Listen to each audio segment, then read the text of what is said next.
Salam salam, salam alaikum, j'espère que vous allez bien, j'espère que vous allez très très bien. Bonjour, bonjour à tout le monde. Allahumma salli wa sallam wa barak ala sayyidina Muhammad. J'espère bien que vous êtes allés voir la dernière vidéo. Oui, vous savez très bien, les madeleines françaises contre les madeleines espagnoles avec des ingrédients de base, des recettes économiques qui vont bien sûr vous plaire et plaire aussi à votre famille, à vos enfants, avec presque 3 fois rien. Voilà. Ici, avant de commencer notre journée, déjà, Jumu'ah Mubaraka et hop, je suis complètement toujours en train de faire tomber des choses. Voilà, je suis vraiment Miss Catastrophe. Jumu'ah Mubaraka. Déjà à tout le monde, bon vendredi et bon week-end, Inch'Allah, qui arrive à grands pas. Pour le petit déjeuner de dimanche, quelque chose de simple, avant de commencer de faire à manger. Vraiment quelque chose de très très simple. Regardez, c'est facile. J'ai battu 2 œufs parce qu'ils étaient petits, ils n'étaient pas très grands. Oui, Miss Catastrophe, il y en a de partout. C'est pas grave. De toute façon, on fait que nettoyer alors. Hein. On va nettoyer après, c'est pas grave.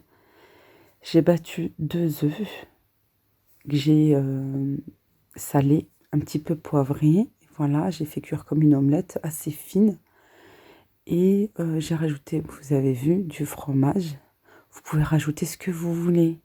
Vous pouvez rajouter de la charcuterie. Vous mettez à l'intérieur ce que vous voulez. J'ai mis 2 tranches de fromage, voilà. Et j'ai mis par-dessus du pain à tortilla. Et voilà, je retournais ensuite, fermé en 2, en 4. Je laisse dorer un petit peu. Et allez, c'est prêt, accompagné de légumes, accompagné de fruits, accompagné d'un thé, d'un café, d'un jus d'orange, comme vous le souhaitez. Voilà, et c'est super bon. Vraiment, c'est magnifique, c'est super bon. Et on commence la journée avec le ventre plein. Voilà, ça c'était dimanche. Et j'aime bien faire des petites recettes dès le petit déjeuner. Comme ça, au moins, ça nous remplit l'estomac. Et on peut manger un petit peu tard. Voilà. Pour les tomates, je les ai assaisonnées avec du sel, du poivre. J'aime bien mettre des épices aussi. J'aime bien mettre des herbes. J'aime bien mettre de l'huile d'olive. Ça parfume et c'est bon. Et en moi, c'est pas sec comme ça. Ça parfume. C'est un bon mélange en plus. Et voilà, hop. Allez, on va faire un Après bon plat de petit déjeuner, saison. c'est parti On va pour faire le faire repas. un bon. Allez, on va faire un bon plat de saison. On va faire un bon tagine, mais bon, à la cocotte pour aller vite. Avec des coins, oui, avec des super bons coins. Ici, en fait, j'ai fait dorer un petit peu, que ça soit bien translucide. Moi, j'aime bien que ça soit assez fondu. J'ai mis un oignon et il me restait la moitié d'un oignon rouge. Je l'ai mis aussi. J'aime pas gaspiller, j'aime pas jeter. Voilà, j'ai fait revenir avec de l'huile. Je vais rallumer d'ailleurs. Et j'ai mis 2 gousses d'ail. Voilà, je voulais pas les presser. Quoi, dans le petit ustensile juste là. Ou à la râpe, j'ai fait ça à la main. Des fois, voilà, pour aller plus vite. Quand on a le couteau directement, tout est sorti. Allez, voilà, on laisse bien que ça soit translucide et transparent. Maintenant, je vais rajouter ma viande. Voilà. Juste à côté. Et maintenant, je vais rajouter ma viande. Voilà, vous mettez vraiment ce que vous voulez. Hein, du bœuf, du veau, de l'agneau. Moi, c'est de l'agneau ici.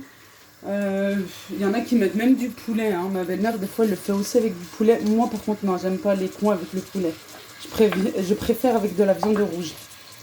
Vous me connaissez, on sale la viande toujours et on mélange pour vraiment mettre de tous les côtés. Je vous dis tout le temps, sinon ça sera fade. Allez, je vais mettre le couvercle et je vais laisser 5 bonnes minutes à feu doux. Voilà, j'ai laissé revenir un petit peu. Ici maintenant, on a déjà mis du sel, alors ça suffit. J'ai mis du poivre. Moi, je mets toujours la moitié d'une petite cuillère. Je mets pas une cuillère entière.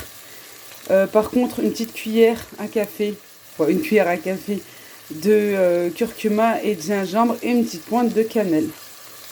Voilà, comme c'est sucré salé, il faut de la cannelle. On vient bien mélanger. Je vais rajouter aussi mes herbes. Voilà. On mélange. Je vais rajouter un fond d'eau, toujours de l'eau bien chaude. Attention, regardez, les épices, c'est ce que je vous dis tout le temps.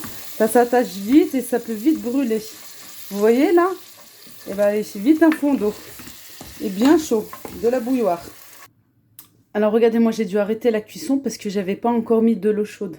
Quoi, ma bouilloire en marche, je l'ai mise et entre-temps, bien sûr, j'ai arrêté. Voilà, bien sûr, le feu, ça s'arrête.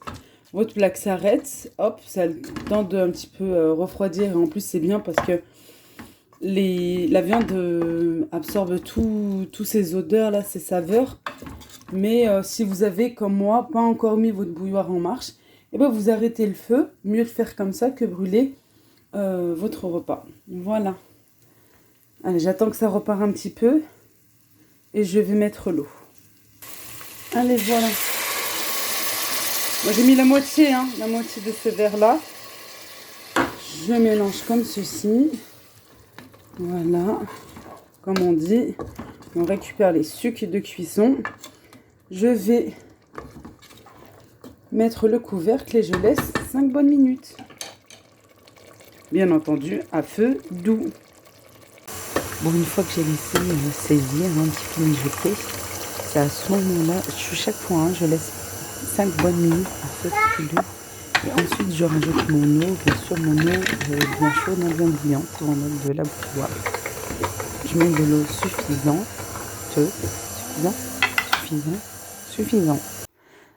Pourquoi je cherche suffisant? Et je vais fermer ma cocotte. Voilà, je laisse cuire. Ici, les coins, je les ai coupés en 4. Voilà. J'ai enlevé, bien sûr, ce qu'il y a au centre. Il faut aller assez vite parce que sinon, ça noircit. Mais bon, à la cuisson, après, moi, ça revient normal. Et puis, ceux-là, ils avaient la peau bien fine. Oh là là, super. Franchement, super. Il me semble bien que je les ai pris un Grand Frais. Je ne sais plus. Il y a Grand Frais, il y a Mangeons Frais. Mangeons Frais, c'est le magasin qui est collé très souvent avec la boulangerie Marie Blachère. Je laisse la peau parce que là, celle-ci, elle était hyper fine. Mais moi, tout le temps, je laisse la peau. Je coupe en 4, j'enlève ce qu'il y a à l'intérieur. Voilà, et ensuite, je fais des petites coupures comme ça, mais je ne vais pas jusqu'au bord, vous avez vu. C'est juste que je coupe sur le dessus, en faisant des petits quadrillages. Ensuite, je mets de l'eau. Je vais rajouter, une fois que ça bout, comme ceci, je rajoute du sucre et de la cannelle. Comme quand on veut faire pour les pruneaux d'Agen. Le tagine au pruneau, et c'est pareil. Exactement la même chose, là, avec les coins. Et en fait, c'est un sirop, voilà, parfumé à la cannelle. Et on va laisser bien bouillir et bien cuire nos coins. Voilà, si vos coins sont, je dirais, de la bonne qualité, et ben ça va aller assez vite. Sinon, ça peut prendre 15 à 20 minutes, voilà. Et je vais laisser réduire jusqu'à ce que je vais obtenir un bon sirop. Voilà, c'est un plat qui se mange sucré et salé. Voilà, on présente comme ceci et on mange bien sûr avec les doigts bien propres. Et j'avais qu'une envie, c'est de vous montrer, regardez la cuisson du coin. Je suis tombée sur des coins vraiment magnifiques. J'en prends aussi parfois chez mon épicier turc, voilà, qui vient de Turquie, d'une qualité mais vraiment super bon. Et voilà, bon appétit, bismillah, c'est parti. Pour le goûter, j'ai voulu faire des msemen, mais pas que. Bien sûr, avec la même pâte, je vous l'ai déjà dit à chaque fois que je fais des msemen, avec la même pâte, on fait les msemen qui sont carrés et les miloui qui sont ronds. Ici, dans mon bol, j'ai mis 300 g de farine, 500 g de farine avec 300 g de semoule fine. Je rajoute du sel, une cuillère à café de miel ou bien vous pouvez remplacer par du sucre en poudre, un verre de lait, l'équivalent de 150 ml de lait et j'ai rajouté 2 verres d'eau, c'est-à-dire 300 ml d'eau en tout pour la quantité que j'ai mis. Voilà, sans levure, sans rien du tout, j'ai laissé comme ceci, j'ai laissé bien pétrir Et là, je recouvre et je laisse tranquillement reposer le temps que ma pâte, voilà, puisse se reposer et que je puisse la travailler. Il n'y a pas de levure, alors ça ne va pas gonfler. Sur mon tapis que j'ai pris, d'ailleurs je l'ai pris chez Centracor et il était aussi à Leclerc avant le Ramadan. Une fois, promis, une fois qu'ils les mettent, que je retrouve ces tapis dans le commerce en promo, je vous le dirai parce que là, aux alentours, je crois de 7-8 €, hein. Moi, je l'ai pris, voilà, pas cher du tout. Je l'ai pris, je crois, dans les 3 €, même pas 2,40 €, quelque chose comme ça. Grand maxi, 3 €. Une fois que je le retrouve en commerce, en promo, promis, je viendrai vous le dire, venez bien sur mon compte Instagram parce que souvent je publie voilà, directement. lailou.family.youtube. Pour les msemen, j'ai fait des petites boules, vous connaissez maintenant, de toute façon la plupart voilà, connaissent. Je fais des petites boules et je laisse reposer pour que ça se détende, pour que je puisse aussi les aplatir facilement. Quand on laisse reposer, là, en l'occurrence avec une pâte qui n'a pas du tout de levure, c'est pour que la pâte se détende et qu'on puisse la travailler facilement, que ça s'étale facilement. Pour le msemen carré, comme d'habitude, sauf que là, le plié, je le fais en 3. Vous avez vu? Je ne l'ai pas fait en 2, comme le standard. Je l'ai fait en 3 pour qu'il soit bien, bien feuilleté. Et bien sûr, quand on étale, il faut que ça soit vraiment assez fin. Il faut qu'en plus, on puisse voilà, apparaître ce qu'il y a en dessous. Comme ici, regardez. Ensuite, j'ai fait la même chose. Je fais pratiquement la même chose pour les mi-louis, les ronds. Sauf que là, je le fais en standard, en normal, en 2. Et ensuite, je pose et je laisse tranquillement reposer. Pareil, pour que ça puisse se détendre et que je puisse travailler. Et vous allez voir, avec le msemen carré, j'ai pu transformer en rond. Mais hyper simple, et je vous garantis le feuilletage à l'intérieur. Hyper feuilleté. Pour ceux qui ne connaissent pas, je vous mettrai en barre d'infos d'autres vidéos de msemen avec le détail. À savoir, voilà, j'ai chaque fois 3 petits bols, parfois j'en ai que 2, parce que je mélange l'huile avec le beurre, que je laisse en morceaux. Mais là, j'avais 3 bols. Un bol avec l'huile, ça aide à aplatir. Le beurre fondu, c'est pour le feuilletage. Et je mets de la semoule. J'aime bien saupoudrer de semoule moyenne. Voilà. Et le msemen, moi, je le fais avec de la semoule fine. Voilà, jamais avec de la moyenne. Toujours avec de la semoule fine ou bien extra fine si vous préférez. Là, regardez, c'est hyper facile. Voilà, je vais doucement. Je vous montre. En fait, on ramène les bords au centre. Tout simplement. Et pour les msemen, comme on fait le pliage en 3, ça devient du rectangle. C'est à vous, quand vous allez aplatir vos msemen carrés, qui sont là rectangle, c'est à vous, quand vous allez aplatir, de donner une forme carrée. Mais c'est très très simple. En aplatissant petit à petit, vous donnez une forme carrée. Et attention de ne pas trop aplatir, sinon ça va être fin. Et à la cuisson, ça va aller très vite. Et après, ça va être assez croustillant. Et plus, il n'y aura pas du moelleux comme on veut, quoi. Ça va aller très très vite à la cuisson. Alors quand on étale, on fait tout doucement, voilà. Et au pire, si on rate la première, vous allez voir avec l'habitude, avec l'expérience et à force d'en faire, vous allez trouver votre technique. Je reviens au mi-louis, les msemen ronds. Je ramène les bords au centre, vous avez bien vu. Et voilà, je donne la forme arrondie. Allez, encore, on va doucement pour bien vous montrer. Voilà, je viens bien souder. Voilà. Je donne la forme bien ronde. La forme ronde. Et je laisse reposer, pareil, pour que ça se détende et que je puisse bien étaler. Et de temps en temps, je viens aplatir mes ronds. Voilà, de temps en temps, toutes les 2-3 minutes, le temps que je finis avec les msemen. Je vais aplatir mes petites boules, là, comme ça. Voilà. Vous avez vu, de temps en temps, je viens aplatir. Et bien sûr, la première, je fais dans l'ordre. Hein. Toujours, on fait dans l'ordre. Alors, je viens aplatir. Parce que les milouis, ce n'est pas du tout comme les msemen. Parce qu'il y a plus d'épaisseur. C'est pour ça qu'on vient aplatir de temps en temps.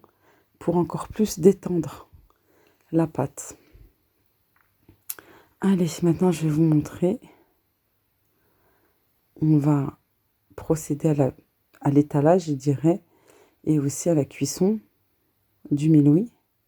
Bon, là, c'est normal en dessous, hein, ça c'est parce que, voilà, comme on a ramené les bords au centre, mais vous allez voir, à la cuisson, on voit pratiquement rien du tout. Et je vous garantis, vraiment, vraiment, je vous garantis le feuilletage à l'intérieur. Ça se détache tout seul, vous allez voir de vous-même. Voilà, j'aplatis tout doucement. Voilà, petit à petit. Et quand on aplatit, on procède directement à la cuisson. Directement à la cuisson. Sinon, ça va trop se détendre et vous ne pourrez pas la transporter jusqu'à votre poêle. Voilà, je vous dis ça avec l'expérience. Hein, voilà, à force d'en faire, c'est... Même ma maman, des fois, voilà, elle me le dit encore. Par exemple, si elle me voit que je vais me précipiter, elle me dit attends, tant que tu l'as pas enlevé ou presque enlevé, ton semaine là qui est sur la poêle, attends, n'aplatis pas tout de suite. Mais c'est exactement ça. Parce que si on aplatit trop en avance, et que notre poêle n'est pas encore libre pour procéder à la cuisson, ça va trop se détendre et vous allez voir, impossible de la transporter. Ou bien elle va, voilà, ça va être difficile. Faites et vous verrez. De temps à autre, je viens appuyer pour qu'il y ait une cuisson uniforme. Et hop, on la retire. Et allez, on continue. Si toutefois, vous voulez les congeler, parce que bien sûr, vous pouvez les congeler. Ça se congèle vraiment. Voilà, après, quand vous les voulez les manger, vous allez voir, vous allez les réchauffer. C'est comme si c'était frais d'aujourd'hui. Vous pouvez faire une mi-cuisson. C'est encore meilleur. Comme ça, quand vous allez les réchauffer, ça ne va pas... parce qu'en fait, ce qui se passe avec la congélation, très souvent, on va vouloir, voilà, bien les réchauffer, mais ça peut, à l'extérieur, trop se réchauffer, trop chauffer, et ça va devenir de la biscotte à l'extérieur. Alors c'est pour ça qu'il y en a beaucoup, et même moi je fais comme ça. Je viens faire une cuisson, une mi-cuisson, et après quand c'est assez tiède, froid un petit peu, et ben je mets dans des sacs congélation, je congèle. Là, pour mon tapis, sur place, dès que j'ai mis ma dernière milouï, je viens laver mon tapis et ma table directement. Et puis voilà, je rince et je laisse sécher. Voilà, regardez-moi ça, super bon. Là, j'ai tout fait cuire, hein, presque. Il y en a 2-3, je ne sais pas si vous voyez, qui ont mi-cuisson, un petit peu plus que mi-cuisson. Parce que voilà, je voulais les congeler. Et je peux vous dire que c'était super bon. C'était vraiment magnifique. C'est une technique très, très, très simple et très facile pour ceux qui ne savent pas faire. Et voilà. Avec la quantité que je vous ai donnée, vous allez obtenir plus ou moins cette quantité. Je vous dis plus ou moins parce que ça dépend des boules que vous allez faire. À savoir, moi, je fais des plus grosses boules pour faire des milouis, pour faire les ronds. Voilà, pour les faire de taille moyenne. Hein. Vous pouvez faire ça en mini, vous pouvez faire ça en plus grand, ça dépend de votre poêle. Et voilà, je laisse dire et après, dans les sacs congélation et au congélateur. Et je peux vous dire qu'on s'est bien régalé. C'était super bon.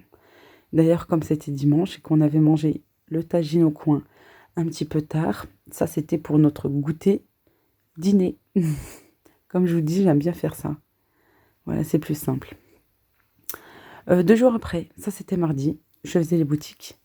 Voilà, avec mon mari, pour avoir des petits cadeaux pour mon anniversaire qui arrive très très vite, Inch'Allah. Et j'ai voulu vous filmer un petit peu des essayages. J'étais ici dans le magasin Grains de Malice. qui est en promotion jusqu'à moins 50%, qui termine le 24 novembre, pardon, octobre, on est en octobre, le 24 octobre. Et j'avais envie de vous montrer, voilà, qu'on peut trouver des choses assez sympas, même des choses de grande taille et qui, leurs vêtements taillent jusqu'au 48, il me semble. Voilà. Et là, j'ai essayé, pardon, une salopette combinaison. Bon, franchement, du taille 44, mais c'est assez grand. Ouais, ça dépend de la coupe aussi, hein. J'aime beaucoup ce pull. J'aime bien quand c'est un petit peu long, par contre. J'aimais bien ce pantalon un peu serré, dommage. Mais je trouvais que l'ensemble, c'était super beau. Et en plus, surtout avec la période, là, automnale, c'était joli. J'ai dit, allez, hop, on enlève. J'ai essayé aussi cet ensemble avec le pull hyper doux, bien long, comme j'aime. Bon, un petit peu plus long, j'aurais préféré, qui aime cacher mes rondeurs. Et le pantalon, nickel, vraiment nickel. J'ai pris le pull et je vais retourner pour prendre le pantalon. Et super beau, à savoir que ce n'est pas du tout, mais pas du tout une collaboration. C'était simplement du shopping. Et voilà, pour mon anniversaire. Et je me suis fait bien plaisir, hein, merci monsieur. Et ce n'est pas du tout une collaboration, c'est simplement que j'ai envie de partager avec vous cette promo, si toutefois vous voulez vous faire plaisir là pour cette période, avec le grand froid qui arrive, et voilà, avec des affaires un petit peu chaud. Cet ensemble, super joli. Le jean, je l'ai pris juste avant chez Camailleux. Vraiment magnifique. Et j'ai pris aussi cette... non, j'ai pas pris. J'avais en tête, vraiment, j'avais bien en tête ce genre de chemise avec ce jean. Mais la chemise était un petit peu trop large. Voilà, c'est dommage. C'était du 46. J'ai dit, bon, bah non, c'est trop large. J'ai pris quand même la référence en photo et puis je vais voir sur leur site. Voilà, je vous rappelle un petit peu, hein, la vidéo des madeleines, ce que j'ai fait aussi pour le repas du midi, de dimanche. Voilà, super bon, franchement, à tester. Voilà, c'est super, super bon. Si vous aimez le sucré salé, c'était vraiment un pur délice. J'aime bien ce côté, en fait, acide du coin et le côté sucré aussi.